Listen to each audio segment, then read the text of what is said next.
মালদা শহরে থাকাকালীন একদিন সকালে কচুরি খাওয়ার ইচ্ছে হয়েছিল, তাই বেরিয়ে পড়েছিলাম সকাল সকাল দোকানের খোঁজে। বেরিয়েই জানলাম গোকুলদা বলে একজন আছেন, যিনি তার এক সাথীর সাথে জুড়ি বেঁধে প্রায় 50 বছর ধরে কচুরি বিক্রি করছেন, যা মালদা শহর জুড়ে খুব বিখ্যাত। নমস্কার, কেমন আছো সবাই? আশা করছি সবাই খুব ভালো আছো। ভিডিও শুরু করার আগে যারা যারা মালদা থেকে দেখছো, মালদাকে ভালোবাসলে কমেন্টে আই লাভ মালদা লিখে যেও। আমরা সকাল সকাল ঠিকানা জোগাড় করে বেরিয়ে পড়েছিলাম গোকুলের কচুরির উদ্দেশ্যে।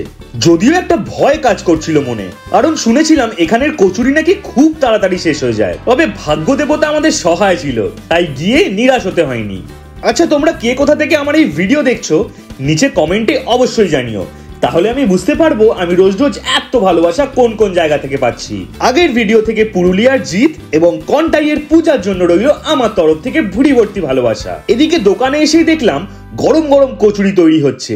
একটুও সময় নষ্ট না করে তাড়াতাড়ি হাতে কচুরি নিয়ে নিয়েছিলাম। এরপর মুখে পুরতেই বুঝে গেছিলাম কেন এই দোকানটা এত জনপ্রিয়।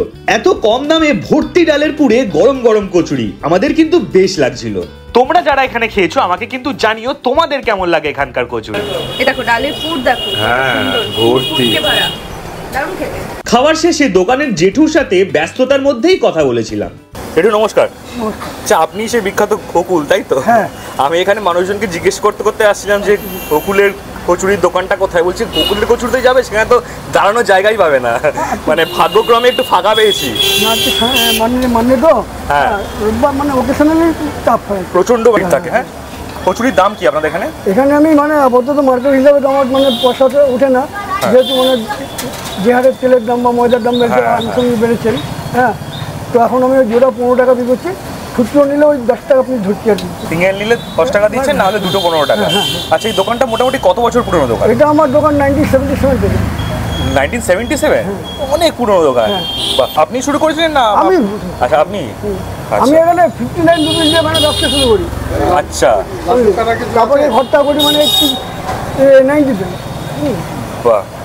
আপনাদের এই দোকানের এক্সাক্ট লোকেশনটা কোথায়? কেউ আসতে চাইলে এখানে এটা হচ্ছে মেন লোকেশন হচ্ছে বিএস রোড, হ্যাঁ, নিয়ার ফুল মসজিদ আর কি।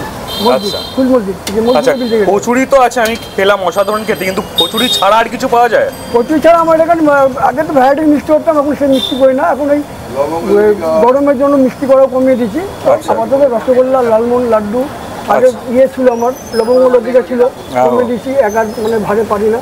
মানে আপনি কি একা হাতে সবটা করেন? না, আমি করি না, আমার ভাই আছে। ও, ভাই আছে ওখানে। হ্যাঁ। আচ্ছা, দোকানটা খোলে কখন আর বন্ধ হয় কখন? দোকান মোটামুটি 7টার সময় খোলে। হ্যাঁ। আচ্ছা। তারপরে 8টা 8:20 থেকে স্টার্ট হয়ে যায়, 11টা 11:30 অবধি চলে। তারপরে সিঙ্গাড়া করতে হয় দুপুরে। আচ্ছা। হ্যাঁ, সন্ধ্যাবেলা মিষ্টি তৈরি করে নিয়ে বন্ধ হয়ে যায়। এলি তাও মোটামুটি কত পিস কচুরি বেড়ায় তাও আন্দাজ? আমার এটা আন্দাজ বলতে পারবো না, তবে মোটামুটি আমার এখানে ডালপুরি তৈরি করতে গেলে মানে অন্যান্য দিন যেটা হয় আর কি 8 কিলো মতো হয়। হ্যাঁ। আচ্ছা। আর সানডেতে 12 কিলো। খুব ভালো, খুব ভালো। আমাদের সাথে কথা বলে জেঠু খুব খুশি হয়েছিলেন, তাই প্রায় জোর করেই হাতে তুলে দিলেন ওনার দোকানের রসগোল্লা আর পান্তুয়া টেস্ট করার জন্য। গ্রাম বাংলার মিষ্টির এই স্বাদ আমাদের শহরে পাওয়া যায় না। খাঁটি জিনিসের স্বাদও তো খাঁটি হবেই।